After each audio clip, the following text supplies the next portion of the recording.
Tom. My apologies. Thank you, Chandi. To just reiterating that CMMC is on its way here. We expect for that to come into place sometime early to mid part this year. And, you know, folks that will need to do this to help secure current and future requirements as it relates to your contracts. So our presenters today here are Butch Zackrell, who's the VP of Cyber and Intelligence Analytics with LP3, and Trevor Hayes, a cybersecurity engineer, and they're going to walk you through really, while this task may seem daunting, it may not be as daunting as you think, particularly if you have the right tools in place. I'm Tom Leahy.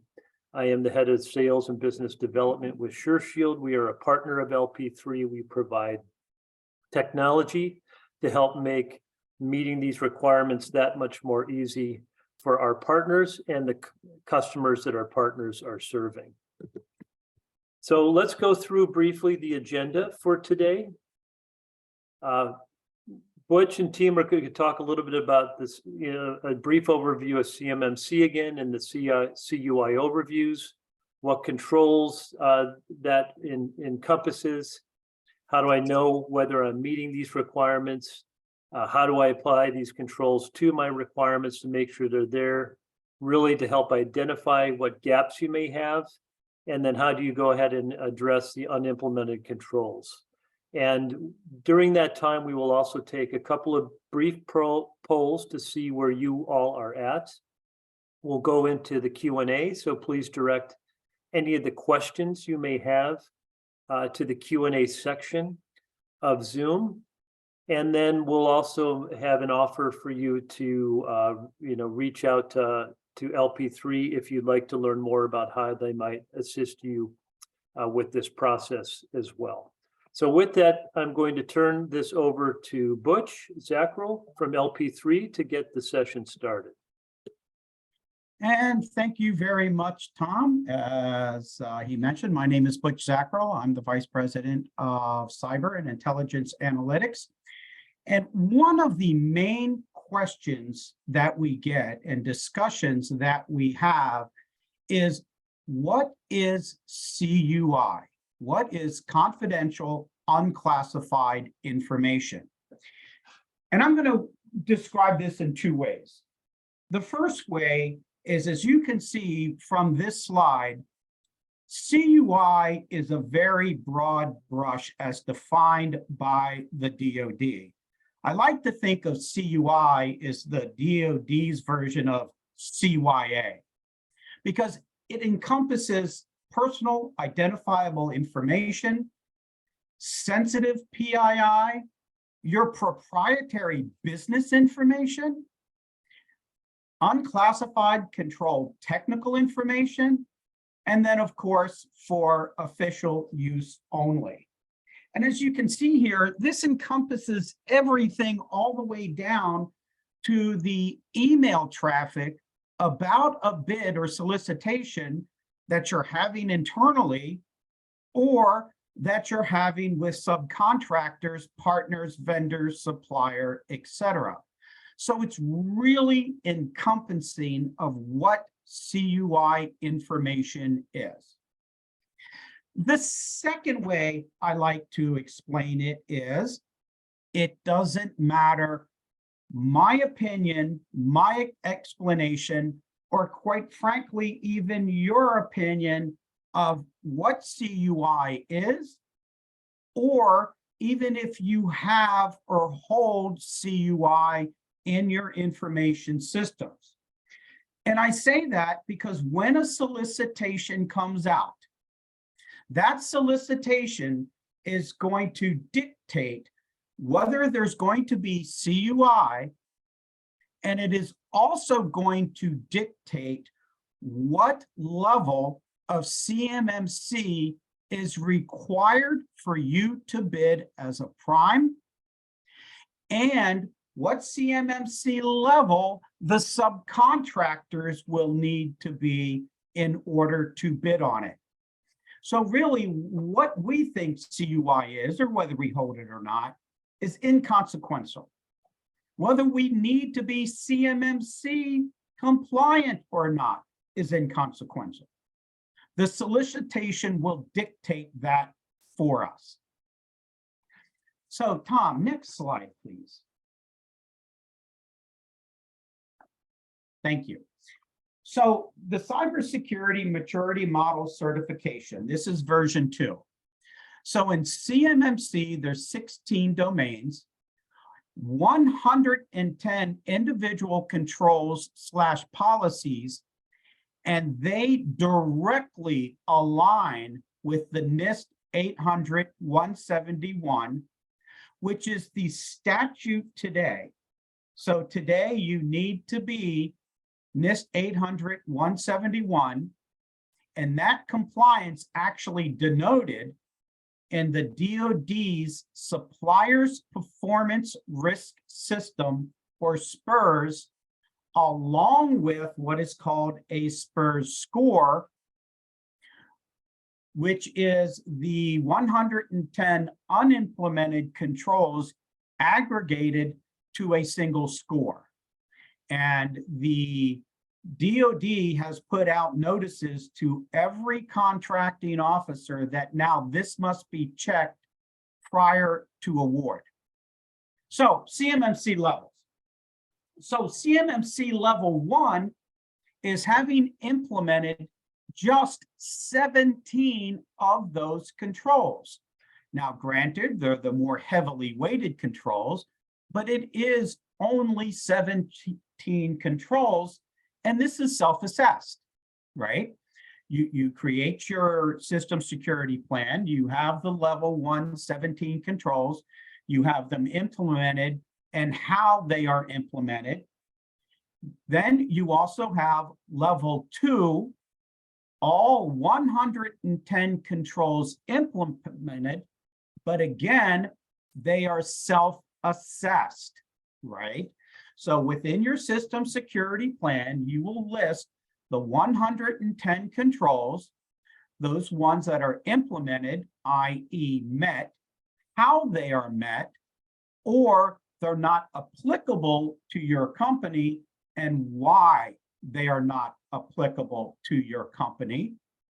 And you can have someone like an LP3 who is a registered practitioner organization certified by the cyber accreditation body actually review your SSP to ensure that the lexicon, the narrative you're using of why they are implemented or why they're not applicable is germane and then is an auditor's geek speak. Again, but this is self-assessed.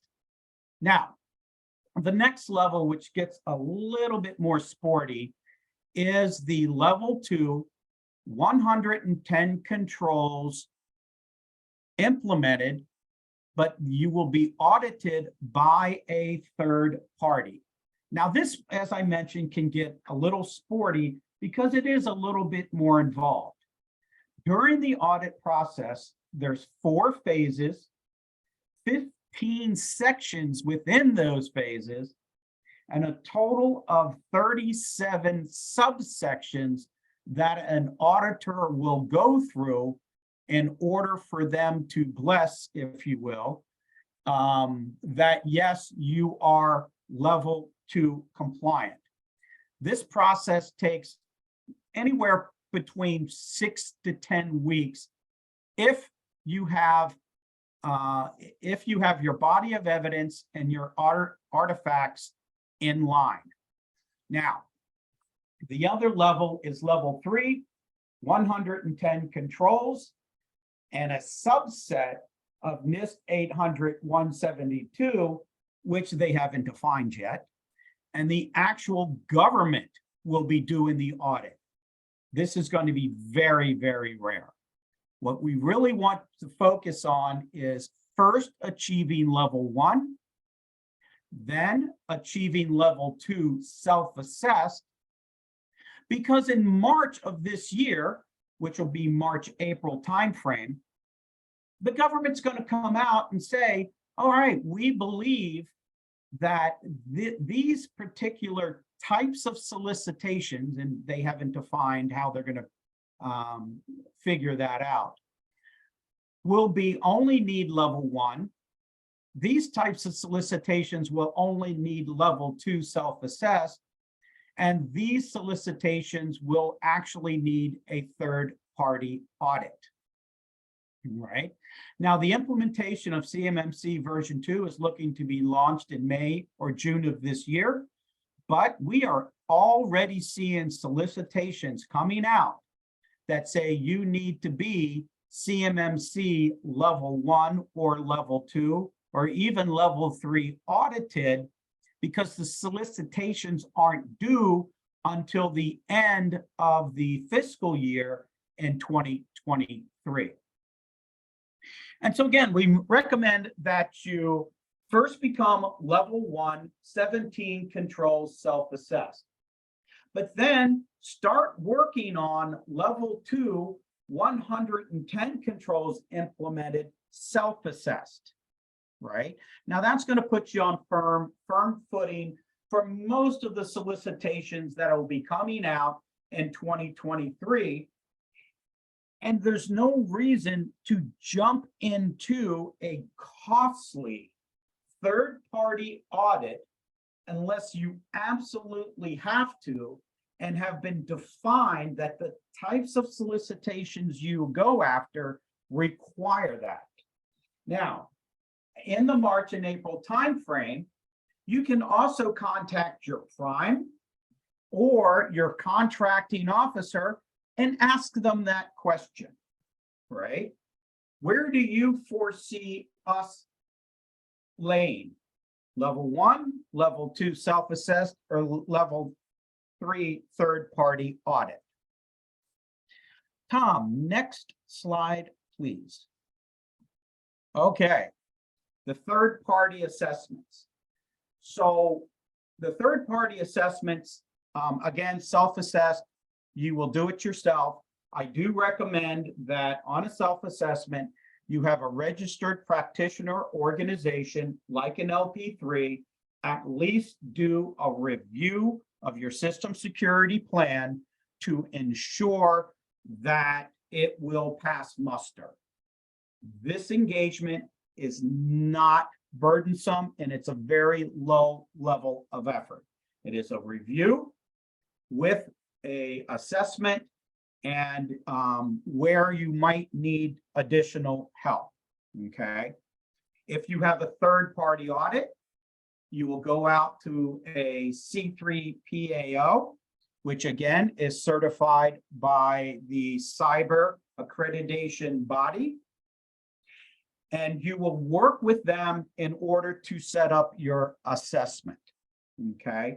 Now, if you have worked with an RPO in the past, like LP3, we can actually recommend a third-party assessor to you that is already familiar with the methodologies and the types of services that we provide. Again, a government audit is going to be very, very rare. We don't see probably, if anybody on this webinar, that will actually go through a government assessment. But if you do go through a third-party assessment, I recommend that you do engage with an RPO first in order to assist you in the preparation of that assessment. Now, the title of this webinar was "You Are Closer Than You Think." A lot of organizations, RPOs out there, really want to scare you into engaging them into either a fixed price or a time and material engagement to get you level 1 or get you level 2 self-assessed compliant. But if they're not asking you for your system security plan or your plan of action and milestone, how do they know? How do they know what what the engagement is going to look like. They're guessing. And especially on a time and materials contract, you don't want guessing.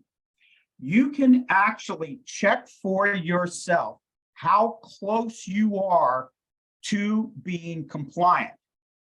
If you are using Microsoft 365 or Google Suite, you have X amount of those controls already implemented, and not only already implemented, but ready to go into your system security plan. If you are using Unanet, QuickBooks, or any of those as a service providers in the cloud for some of your back office applications, you have already have X amount of those controls already implemented. What you need is to be able to see, first of all, how do I check? How do I go out and check Microsoft, Google, my as a service provider to see which ones are actually implemented? And those that are implemented, how do I bring this in to a tool that can automatically create the system security plan, automatically create the plan of action and milestone, as I go through these controls, automatically update my system security plan, provide me on an ongoing basis my SPURS score, and as part of the controls, provide annual continuous monitoring. And how do I do this cost effectively? To go over this, I'm going to turn it over to somebody much smarter than I, Trevor Hayes, our Renaissance man. Trevor? Thank you, Bush, and I appreciate that. Alrighty, if you don't mind, Tom, I'm going to take control actually, no, you can leave that slide up, and let me cover a few of these first questions before I do a little mini demonstration here. So to build on what Butch was just describing, we at LP3 in partnership with SureShield have obviously with our client experience and the projects we've worked on, have a lot of information regarding how you can find a lot of these policy and technical controls in the cloud providers and the MSPs that build your tech stack, basically. Now, to back up a little bit, NIST and CMMC controls are broken up primarily between policy-oriented controls and technically oriented controls. So usually your technically oriented controls address the nuts and bolts of your technical infrastructure and proper configurations and industry best practices. But a significant portion of those frameworks address the policies that define how we technically implement security across our organization. So understanding the difference and the lift required to address both is pretty critical to understanding and simplifying this process. Now, it obviously sounds daunting right off the bat, but as this webinar is trying to describe in this little demo I'll walk you through, describes how simple and cost effective it can end up being. Now, specifically addressing CMMC compliance and the MSPs and the cloud service providers that Butch was describing, in my personal experience as a subject matter expert, we'll go in with clients and find that simply knowing where to look and pulling the right documentation addressing the relevant controls can bring you up to 50, 60, or even 75% of the way toward compliance, because a lot of that risk or compliance is inherited from those platforms. Now, if I can, Trevor, go ahead. Yes, Bush. 60 to 75% of compliance already done. And now Trevor's going to show you how to actually to find that out. And again, that 75% of compliance, somebody is actually telling you they're going to charge you for that. They're going to charge you to go out and find out that you're already 75% compliant. And I want that to kind of sink in and take the fear out of the level of effort of compliance. I'm sorry, Trevor, go right ahead. Appreciate that. Thank you, Butch. So particularly, and in a second, I'll give an example on how to find that in the Microsoft M365 suite. But even just off the top of my head, Microsoft is a primary big platform that you can find this information at. But addressing Google Cloud, Google Workspace, they have all similar documentation. AWS, obviously comparable to Azure, Salesforce, Zoho, GitHub. I mean, all different aspects of your tech space are your tech stack have in different lifts, different levels of inherited compliance that they can they cascade down to your organization and therefore your documentation and SSP. So if I may, Tom, I'm going to request control and I can show you guys where to find this information as an example in the Microsoft environment.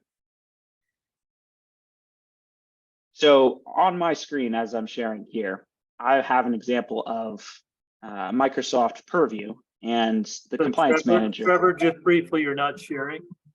Oh, yes, sir. Thank you. There you go. Sorry about that. So on my screen, I can see an example dashboard of Microsoft Purview and the compliance manager that addresses different frameworks for this organization. So when I were to navigate to this URL, compliance.microsoft.com, I can see all the different available assessment templates that I can apply to my organization. And as you can see, there's quite a few here that address more than just CMMC and NIST. But if I were to search for CMMC, the one we're addressing this evening, I can see the available, once I search that, CMMC version 2, right here, I can apply and open up this assessment right here.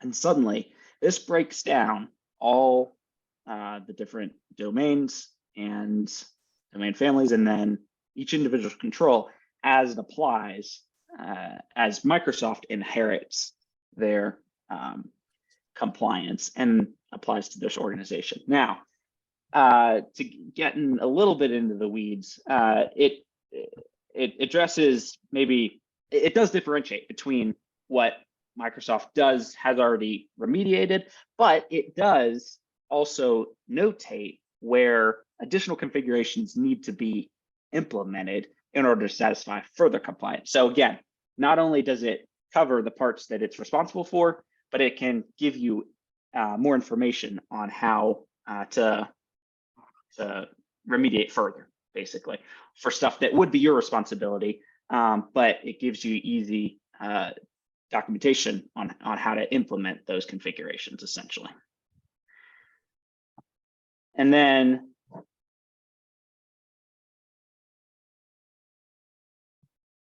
sorry, just pull out my notes. So now that I addressed compliance and how your tech stack can help you get most of the way there, I want to address how you can basically tackle the gaps that are going to pop up to finish this process, essentially. So again, jumping back to my differentiation between policy and technical controls, most of the lift that you're going to be able to alleviate through this process, as I described, are technical controls. Now, that's not to say that some of the policy documentation through these different technology suites will be able to assist you in your own policy development, but generating the policies is a significant lift that we notice for a lot of our clients as a pretty big intimidation factor.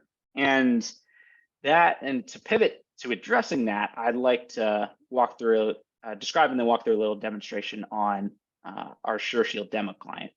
So a couple highlights of this tool that I'd like to address are both the simplistic nature of tracking overall compliance, but then also policy templates and reports.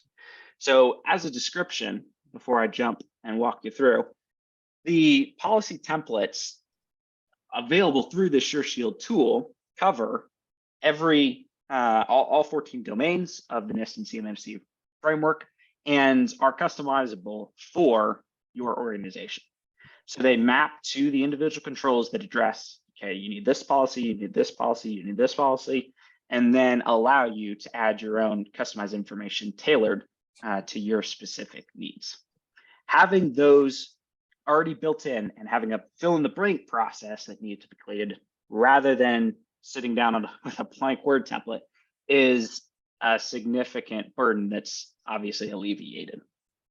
Now, reports, those naturally encompass your SSP, your POAM, your SPRS assessment score, etc.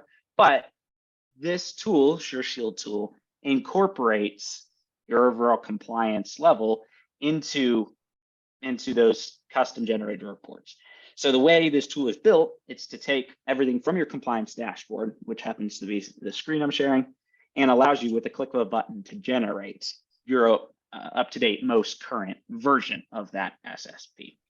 Now, this functionality and features is a great benefit for continuous monitoring purposes, which is even required by a couple of the framework controls, because you can time and schedule how often you want this report generated and in sync with your remediation progress and how often you want to update your SPRS score, etc.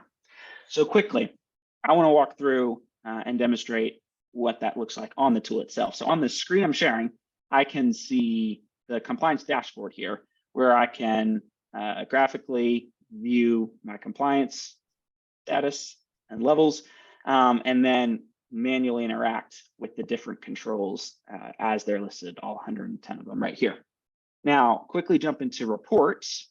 I can view my ComplyShield reports, reporting documents, and 1, 2, and 3 right here are my SSP, my POAM, which covers my controls that need to be remediated, and then report on assessment score, basically the SPRS score you enter in the system. Now, if I were to just generate this SSP real quickly right here, I can see that that this demo client here has a first couple pages of just general system information, and then it jumps to the remaining of the report, where it addresses my compliance status and appropriate comments and evidences for each control. So this is obviously, if I may. Yes, sir. This is one of the most challenging that we run into when we start talking to clients, is the actual generation of the documentation. And as you can see here, it is not only generating the documentation, it is segmenting it correctly. It is giving the graphical information or the graphical appearance of the controls. It is laying out the controls, and all of this is going to be very important when somebody is asking you for your SSP. We have seen solicitations and actually had to work with one of our clients because the solicitation called for the inclusion of not only the prime's SSP, but also the subcontractor's SSP. And when you want to turn that over, you want it to look like this. And also everything that you see here, as you're continuing to implement these controls, remember, we started at level 117, and we're going to implement controls all the way up to level 2 self-assess. This documentation is automatically updated. And you don't have to sit in front of Word and do a thing. Trevor? Yes, sir. That's absolutely right. Thank you, Butch. The last thing I'd like to cover, moving on from reports, is those policy templates. Jumping back to my ComplyShield manager, I can manually interact with all the available policies that, again, directly map to my individual domains: access control, physical protection, audit and accountability. So I can select these custom or template policies and obviously assign, export, and customize as needed for my organization. So as you can see, all applicable policies and the mappings to the controls that they reference are listed on this dashboard.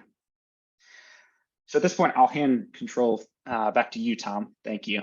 And wrapping up, again, I just wanted to hit on that continuous monitoring feature because as I was describing earlier and how Butch has mentioned, that is required in the framework itself by certain of the controls. And as you address remediation, you want to be able to update your policies and your documents as that approach moves forward so that everything is most current. All right, you can move on to the next slide and take it away, Butch. Actually, stay on this slide for just a second. So, you know, when you now have your system security plan and you have your plan of action and milestone. Now, your plan of action and milestone is going to denote the controls that are implemented, again, and how, not applicable and why, but is also going to denote the unimplemented controls and the approximate date when they will be implemented. What this gives you, oh, and it will also give you the score or weight of that control, right? All controls are not created equal.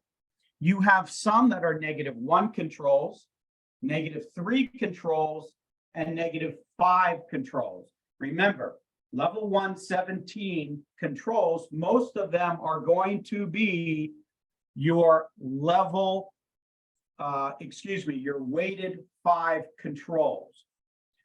The plan of action and milestone is going to be now your working document. You will begin to address those -5 controls first. That's going to get you to your level 1, 17 controls faster, and it will start to immediately improve your SPRS score. We had one client who put in a competitive bid, lost that bid because the other bidder had a higher SPRS score. Here was the catch.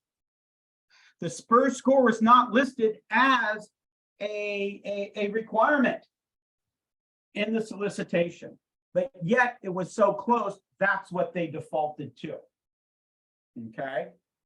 So you're going to use that POAM as your working document, and you're going to start knocking these controls off, the ones that you can do.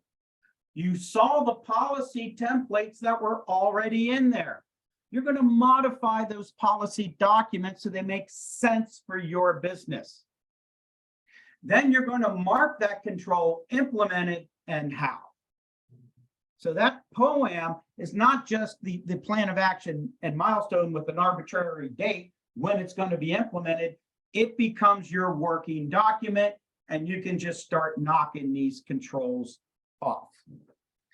All right, Tom, now next slide, please. Yes, and actually, I think we're just going to take a brief poll as Sure. Butch and Trevor pointed out. Things like your SSP, your POAM, and even your NIST scores are not static, meaning as you do things, they'll continue to be updated, and doing that, updating those, having good tools that can help you do that is important. So we've got just a brief poll for those that are participating, just to even question whether, as of today, have you created a system security plan? And if so, is it something that can be easily updated?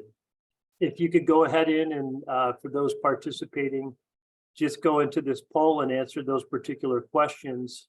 We will gather those briefly while we go on, Butch, to the next slide to talk a little bit about how LP3 and SureShield might be able to help you with that process. And let me go on to the next slide. And I'll keep that poll open for right now, Butch, while you walk through them. Okay, Now, in this poll, it is important to note, in order to be NIST 800-171 compliant, you must have a system security plan and a plan of action and milestone, okay? However, you do not have to have, quite frankly, any of the 110 controls implemented. In order to be NIST compliant, you need your SSP, you need your POAM, you need to denote it in SPURS with a SPURS score. That's all. You're NIST compliant. Check the box, move on, okay? So LP3, as a registered practitioner organization, offers our federal contractors basically a starter package. Now, you've seen a lot of these where they offer you software and it's okay, here you go, good luck. That's not what we do. We will supply you the tool that you saw today, and as part of that package, we will provide you initial consulting services from either Trevor or someone on Trevor's team that will spend 2 hours with you, helping you set this up, walking you through it, making sure that you're comfortable on knowing how to use this tool. So it's not like, here's the package, fire it up and good luck. No, we are going to sit down with you and we're going to walk you through this tool. We're going to make sure that you're putting in your unique information. We're going to address your questions on how to get, whether it's 365, or if it is Google Suite, what have you. We're going to show you how to get that stuff into this report. As an option, we can also offer you 16 hours of support during this process. So out of 16 hours through this process, you have a question, concern, want us to review your system security plan, your PLOAM, you have those additional hours. And now you know exactly how much it's going to cost for you to have that situational awareness. Regardless, at the end, you will be NIST compliant. You will have your SSP. You will have your POAM. You will have your self-assessed compliance with your SPURS entry, and you will know the level of effort to achieve CMMC level 1 and CMMC level 2. You will also have the continuous monitoring that is required for CMMC as well as NIST. So you will have all of that already. So let's say that out of 110 controls, and if my Marine Corps math can serve me well, that you have 90 of those controls already implemented. Or you can get 90 controls and policies implemented yourself, and you only need help with 30. Now remember, the other guy didn't even ask you for your SSP. You can come to LP3 and we will assist you with just those 30 controls, and we will only provide a cost for those services. Just the 30 or 50, or if you only need 10 controls done. But the point of this webinar was you are much closer to compliance than, quite frankly, industry is telling you. If you're using any of those applications, most likely, as Trevor referred to, 50, 60, 75% of those controls are already done. To reach level 1, 17 controls, you may only have to implement 2 or 3. You're level 1 and done, okay? Now you can start working on level 2, and out of level 2, you may only have 25, 30 controls to be able to knock out. And you already have templates to do so. And within this tool, you'll be able to see then it's very easy to use. And it not only creates the SSP and does all this automation, more importantly, it also stores your artifacts and body of evidence in case anybody does want to audit you. It has all that information right there. So you can go, and we'll put this on the slide for distribution, www.lp3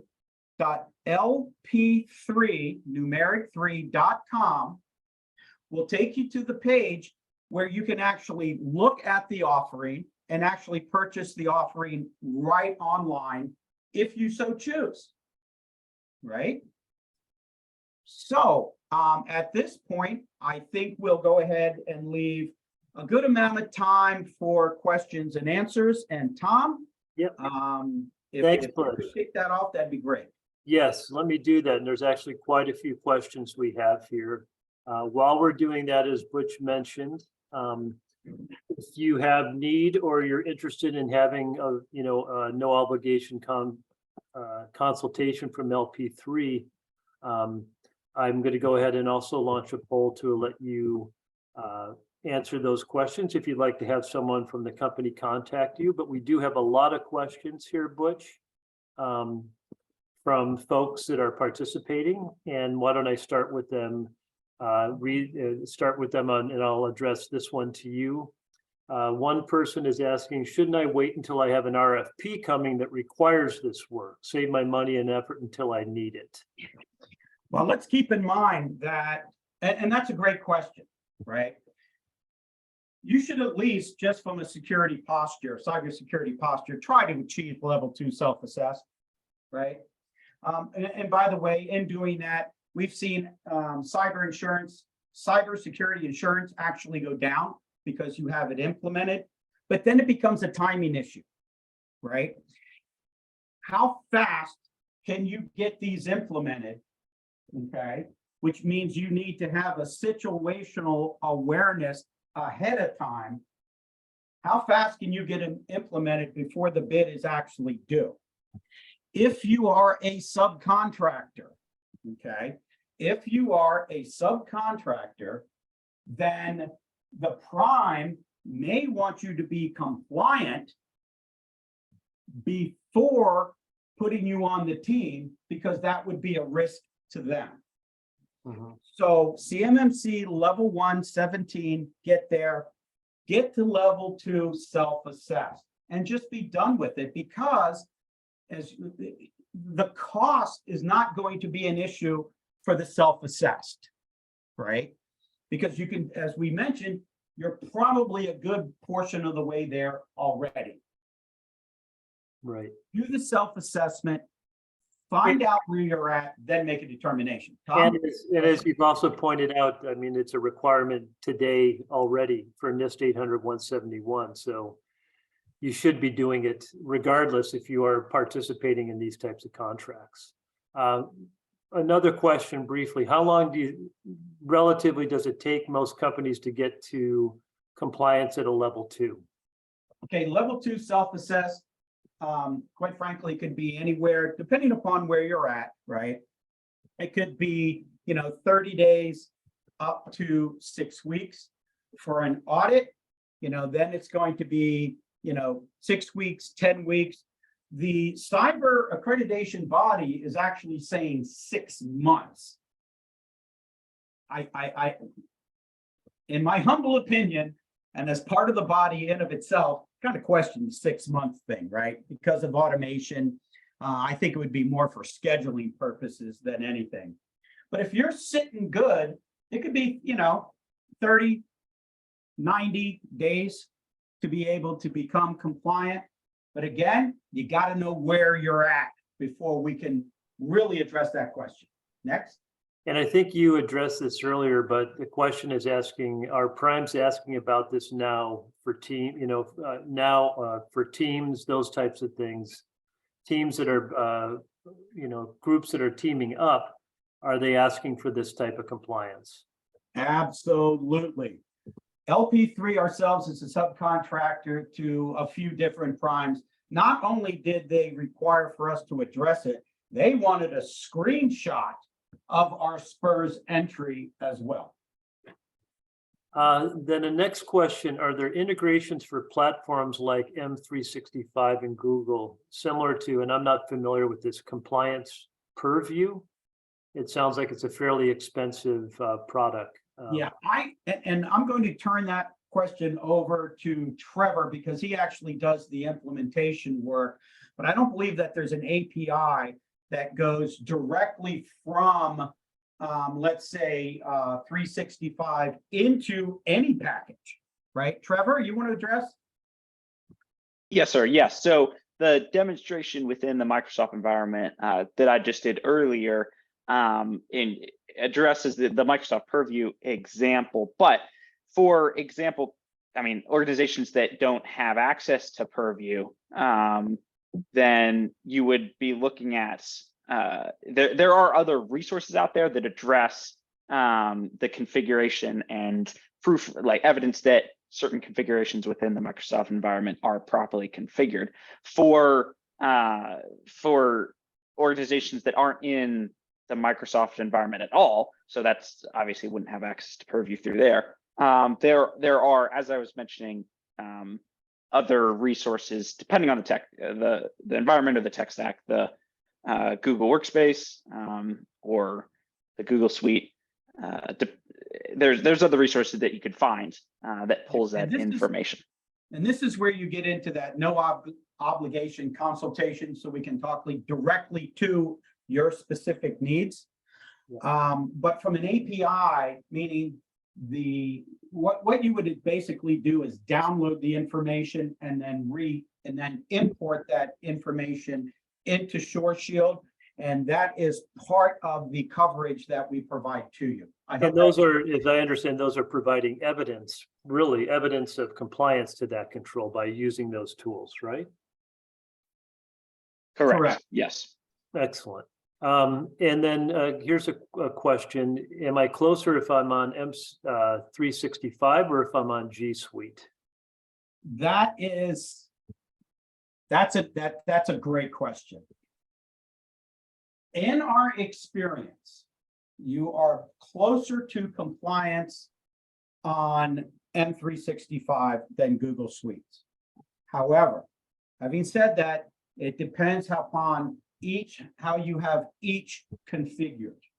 Again, that's a great conversation to have with Trevor on a more of a one-on-one conversation. How many levels of sub-suppliers need to get CMMC? And I'll take a stab and then you can tell me whether this is correct. I mean, if you are a contractor or a subcontractor to a DoD contract, you're going to need to be CMMC compliant. It will just be a question of what level you'll need to be compliant. Have I answered that correctly, Butch?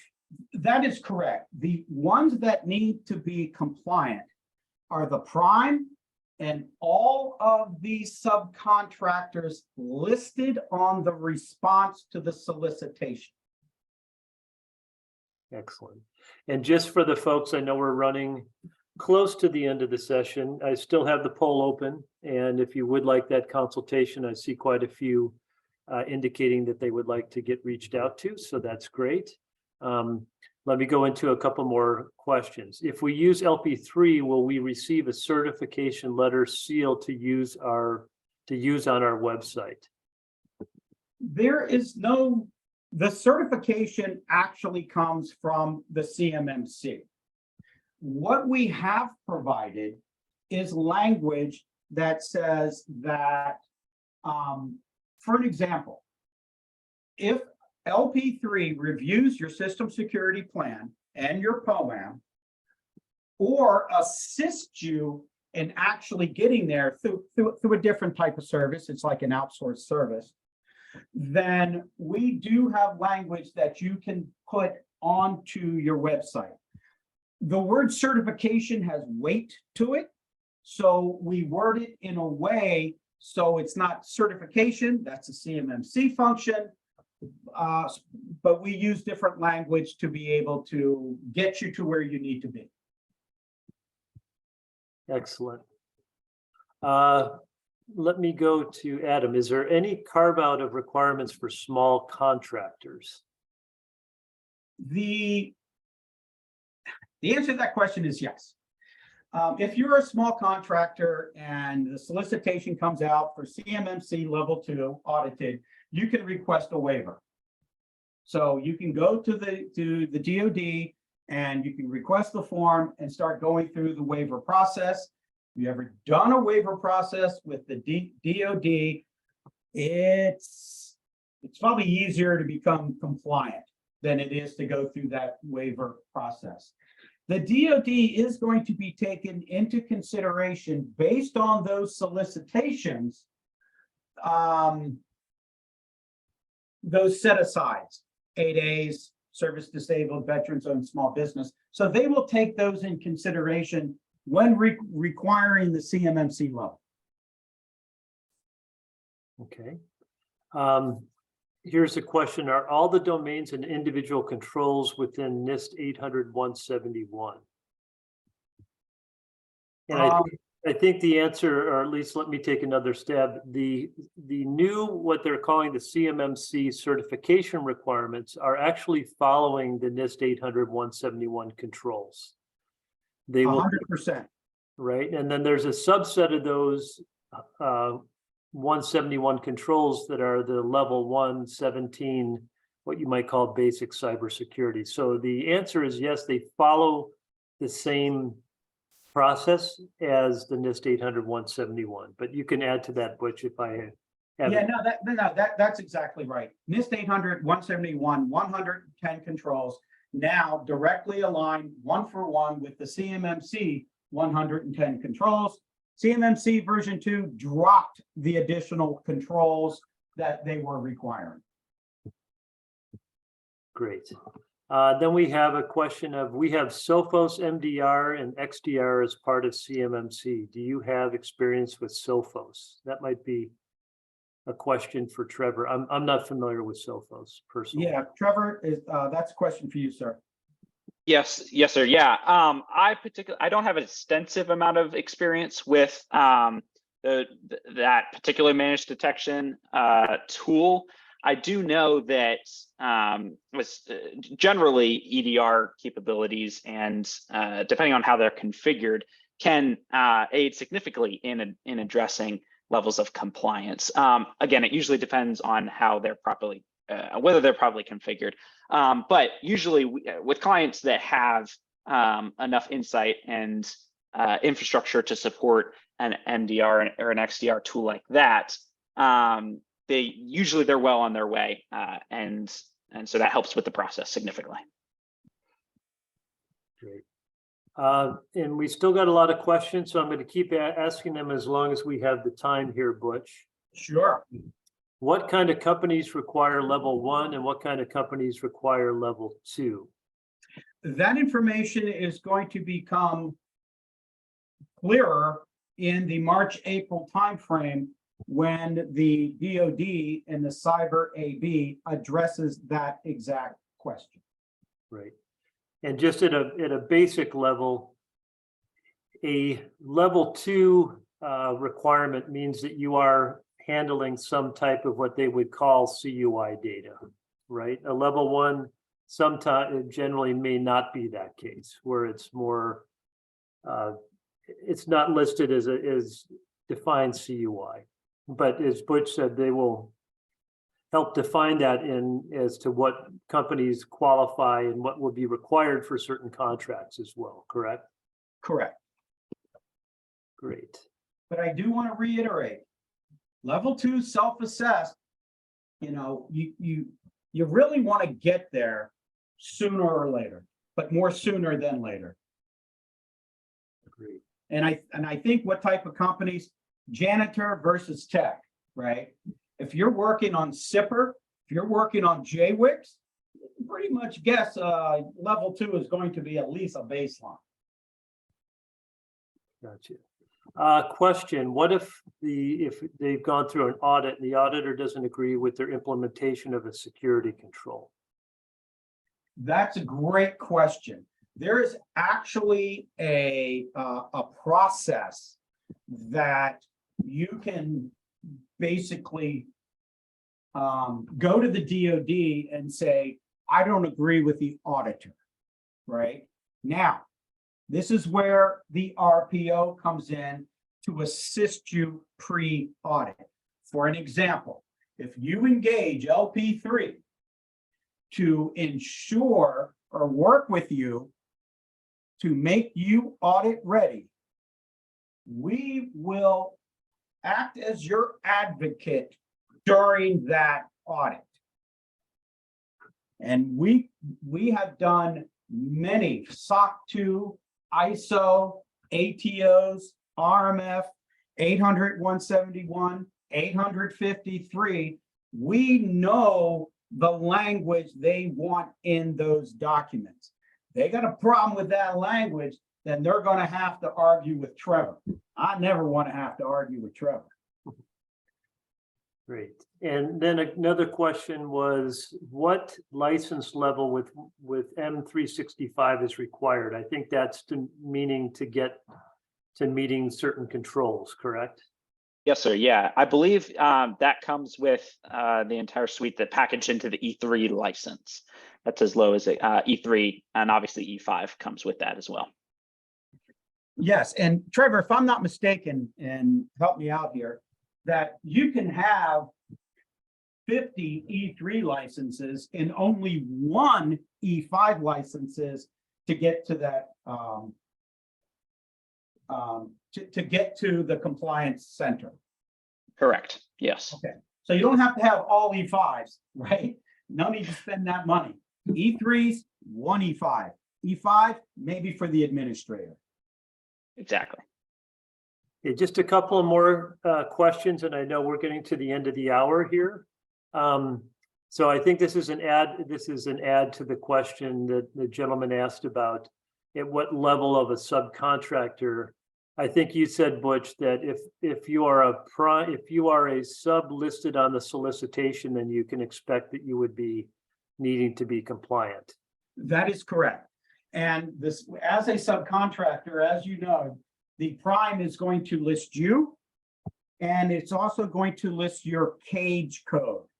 They're going to take that cage code, they're going to go into SPURS and check compliance.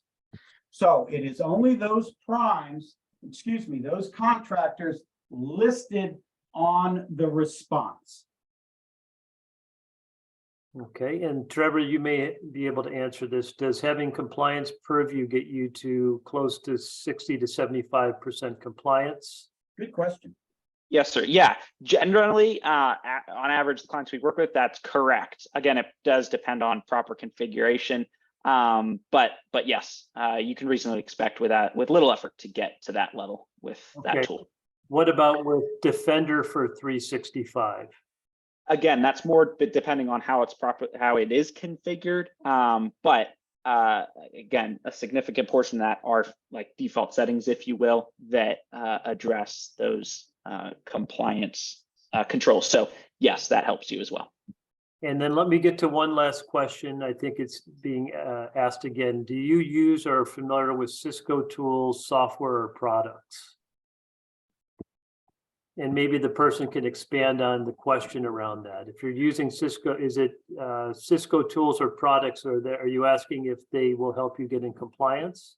Well, let's take that generically, okay? So whether you're using Cisco, regardless of the equipment that you're using, the answer is on the Cisco website, somewhere on that website is probably their listing of compliance, okay? Whether it be NIST, whether it be CMMC, or even SOC 2 or ISO. But also let's keep in mind that we're only looking at the internal IT systems that are within the boundary, okay? So to answer your question, do we have experience with Cisco? Yes, we do. However, it really shouldn't matter what nomenclature of IT equipment you're using, because we're going to show you how to reach out to that vendor, to that manufacturer, to be able to collect their compliance information and then store it an update in SureShield.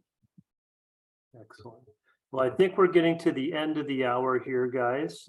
We want to thank you all for holding on and participating with us.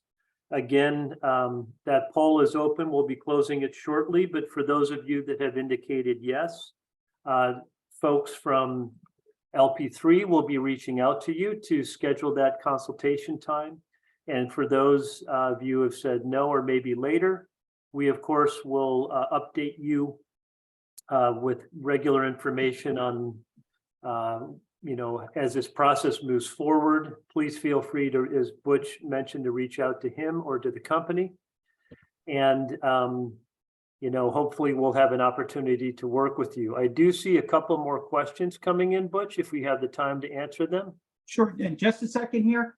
Even if you don't want a consultation, go to www.lp3.com, take a look, right?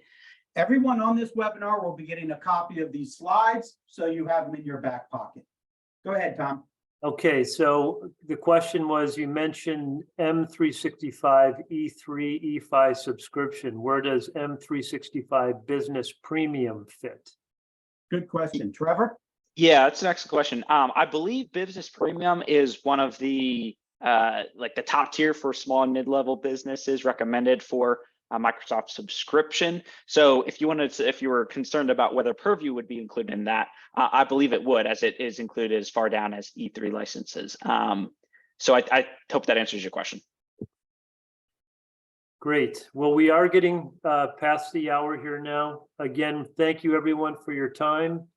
Hope this is a great year for you, and we'll be looking to see, what this new process is. And if you need help, folks from SureShield and LP3 are here to assist in any way we can. Again, we'll be updating you with more information, but thank you all for participating, and we will be back in touch with you. As a note, you will be receiving a copy of this presentation as well as the recording of the session. Thanks again, and we'll go ahead and end the webinar.